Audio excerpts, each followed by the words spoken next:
Hi, and welcome back to the Market Jungle Clubhouse. Today we're going to talk a little bit more about the Thinkorswim platform. Specifically, I want to show you guys how to get to something called OnDemand. OnDemand is a really neat feature in Thinkorswim that allows you to trade any time of the day. It is a historical trading system where you can go back in time and retrade any day that you would like. This provides a lot of flexibility for people who would like to backtest strategies, trade outside of normal market hours, or practice their performance reading the time of sales and level 2 data. Since today's video is discussing the time in sales and we're outside of the normal market hours, we are using the on-demand platform to go back in history and show you what the time of sales looks like. So let's go ahead and jump right in. In order to get to on-demand, when you're logged into the regular platform, if you notice we don't have the box around the screen saying we're in the simulated trading platform, we're in the standard platform, you have this button up here on the top right hand corner that says on demand. When you click this and click OK, it converts your platform over to the on-demand platform. You can tell this because, again, we have that box around it now that looks similar to the paper trading trading simulator that we've been working through. But now on the top left-hand corner it says on-demand. So there's quite a few different things that we can do here, and the on-demand is essentially paper trading 24/7, and it allows you to review any single day that you please. So up here on the right hand side, you can see that we're currently on March 25th. If we go ahead and click this, this is March of 2019. Let's come into 2020 and we'll just go right to August. Let's see what the last day we can trade is. So today is the 5th. We can go all the way back to the 3rd and replay Monday from this week if we wanted to. So we'll go ahead and hit Monday, and then let's go ahead and go 8 o'clock in the morning. We'll go 8:30, and I'm in Central Time, so this would be market open. Hit OK. Now it's going to go ahead and load the data, and you can see we are on market just opened, and we're putting in our first candle right now on the 5-minute chart. So what's nice about the on-demand is, like I said, you can choose any time frame that you want. You can hit pause to stop the on-demand function and stop your candles from populating. You can go ahead and hit play. You can go ahead and hit fast forward. When we hit fast forward, it will speed up how quickly your charts populate. So it basically condenses every 3 minutes down into one. It's 3% faster, I believe, or 3 times faster, excuse me. If we want to go back to normal speed, we can go ahead and hit play again. And then we also have these two buttons up here to skip forward and skip backwards. As you can see, since we're using the on-demand function, even though we're outside of market hours right now, you can see that level 2 is actively populating. You can see that my ladder diagram, or my depth of market in my active trader, is also going ahead and populating, as well as time and sales, and that's what we're going to talk about today.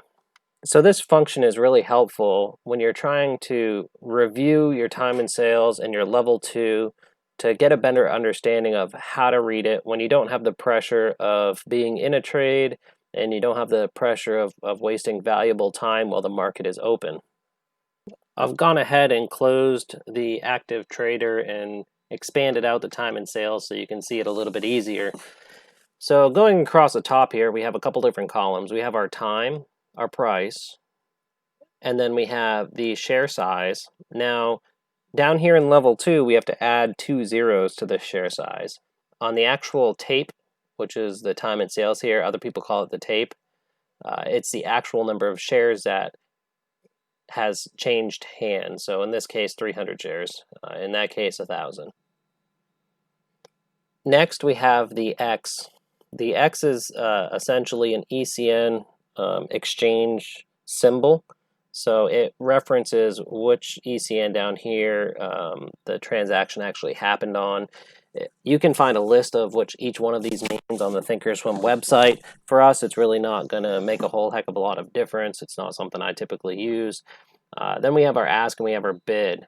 So if you notice, we can sort by each one of these columns. We're currently sorted by time, so we're showing the newest transaction on the top, and then the older ones populate and push down. Now, this is not typically what mine looks like when I'm using it throughout the day. If we come over here and we go to customize, the little gear icon first, and then customize, I like to take off the X, I like to take off the ask and the bid, and I just keep the time, the price, and the size. So let's go ahead and hit OK. So, a couple other things here. We have red and we have green. It's good to know the differences. So, red means that the transaction took place on the bid price. Green means the transaction took place on the ask price. Essentially, this is showing you strength and weakness.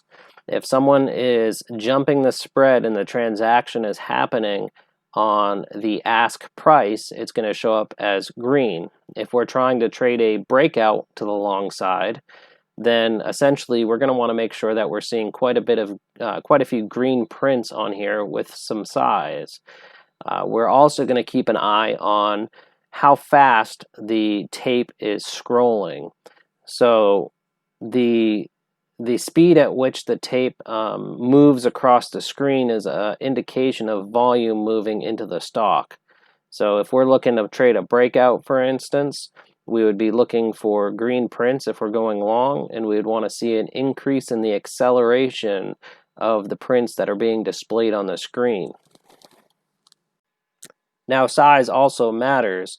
If we are seeing a lot of red prints with larger sizes displayed than the green prints, and we're trying to take a breakout, then to the long side, that could be an indication that we have some stronger, bigger sellers in the stock at that particular point, and it may not be the best time to enter.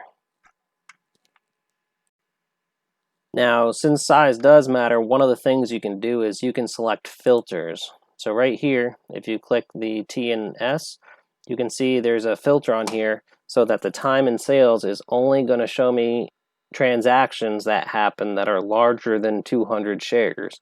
If we wanted to, we could go ahead and filter this further or create a custom filter. So if we only wanted to see orders that had been placed, again, remember the time in sales are orders that have already gone through versus the level 2 are shows the depth, what's hasn't actually switched hands, but what's out there. If we wanted to see trades that have had a transaction that are larger than 1,000 shares, we can go ahead and filter it like this. So that's it for this video. I hope this gives you a better understanding of how to read the tape and essentially what the different colors mean and how to customize it. We're going to do another video that has a lot more in-depth information of what to look for at particular areas, but hopefully this is a solid introduction to becoming a little bit more comfortable with understanding the tape. Hope everybody has a wonderful day, and we'll see you in the next video. Thank you.